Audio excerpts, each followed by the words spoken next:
Hi friends, welcome to Sir Kitchen. ഇന്ന് ഞാനിവിടെ വന്നിരിക്കുന്നത് ഒരു അവിയലിൻ്റെ റെസിപ്പിയുമായിട്ടാണ്. എളുപ്പത്തിൽ നമുക്ക് എങ്ങനെയാണ് അവിയൽ തയ്യാറാക്കുന്നതെന്ന് നോക്കാം.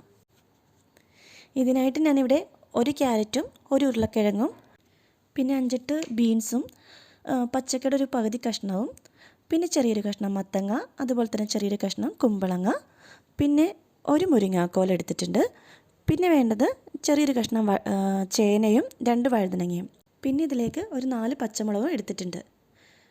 അവിയലിന് വേണ്ടിയിട്ടുള്ള വെജിറ്റബിൾസ് എല്ലാം നീളത്തിൽ വേണം കട്ട് ചെയ്യാനായിട്ട്. അവിയൽ തയ്യാറാക്കാൻ വേണ്ടിയിട്ട് ഞാനിവിടെ ഒരു പാൻ അടപ്പത്ത് വെച്ച് ചൂടാക്കിയിട്ടുണ്ട്. അതിലേക്ക് 1 ടേബിൾ സ്പൂൺ വെളിച്ചെണ്ണ ഒഴിച്ചു കൊടുക്കുന്നുണ്ട്.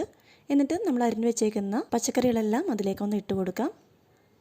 ഇതിലേക്ക് ഞാൻ ആവശ്യത്തിന് ഉപ്പും പിന്നെ ഇതിലേക്ക് 1/2 ടീസ്പൂൺ മഞ്ഞൾപ്പൊടിയും നേരത്തെ എടുത്ത് വെച്ചിരിക്കുന്ന പച്ചമുളകും കുറച്ച് കറിവേപ്പിലയും കൂടി ഇട്ട് നമുക്കിത് നല്ലവണ്ണം ഒന്ന് മിക്സ് ചെയ്ത് കൊടുക്കാം.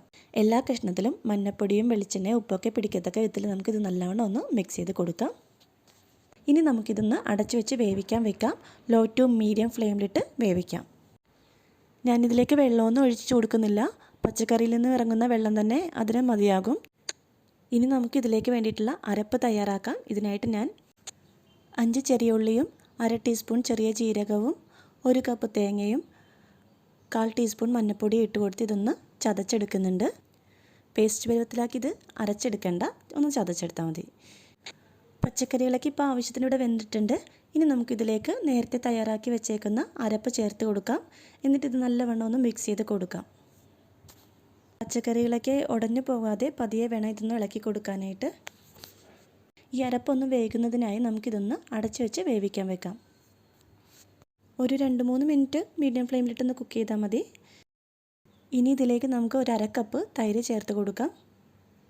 എന്നിട്ട് എല്ലാം കൂടി ഒന്ന് ഇളക്കി ചേർത്ത് കൊടുക്കണം. എന്നിട്ട് ഇതിലേക്ക് 2 ടേബിൾ സ്പൂൺ വെളിച്ചെണ്ണ ചേർത്ത് കൊടുക്കാം. ഈ സമയത്ത് നമുക്ക് സ്റ്റൗ ഓഫ് ചെയ്ത് കൊടുക്കാം. എന്നിട്ട് ഇത് നല്ലവണ്ണം ഒന്ന് മിക്സ് ചെയ്തെടുക്കാം. നമുക്കിതൊരു 3-4 മിനിറ്റ് അടച്ചു വെക്കാം. എന്നിട്ട് ഞാനിതൊരു സെർവിങ് ഡിഷിലേക്ക് മാറ്റിയിട്ടുണ്ട്. നല്ല ടേസ്റ്റുള്ള അവിയൽ ഇവിടെ റെഡി ആയിട്ടുണ്ട്. എൻ്റെ വീഡിയോ ഇഷ്ടമായെങ്കിൽ എല്ലാവരും വീഡിയോ ഒന്ന് ലൈക്ക് ചെയ്യണേ, പിന്നെ ഷെയറും പിന്നെ എൻ്റെ ചാനൽ ഒന്ന് സബ്സ്ക്രൈബ് ചെയ്തേക്കണേ.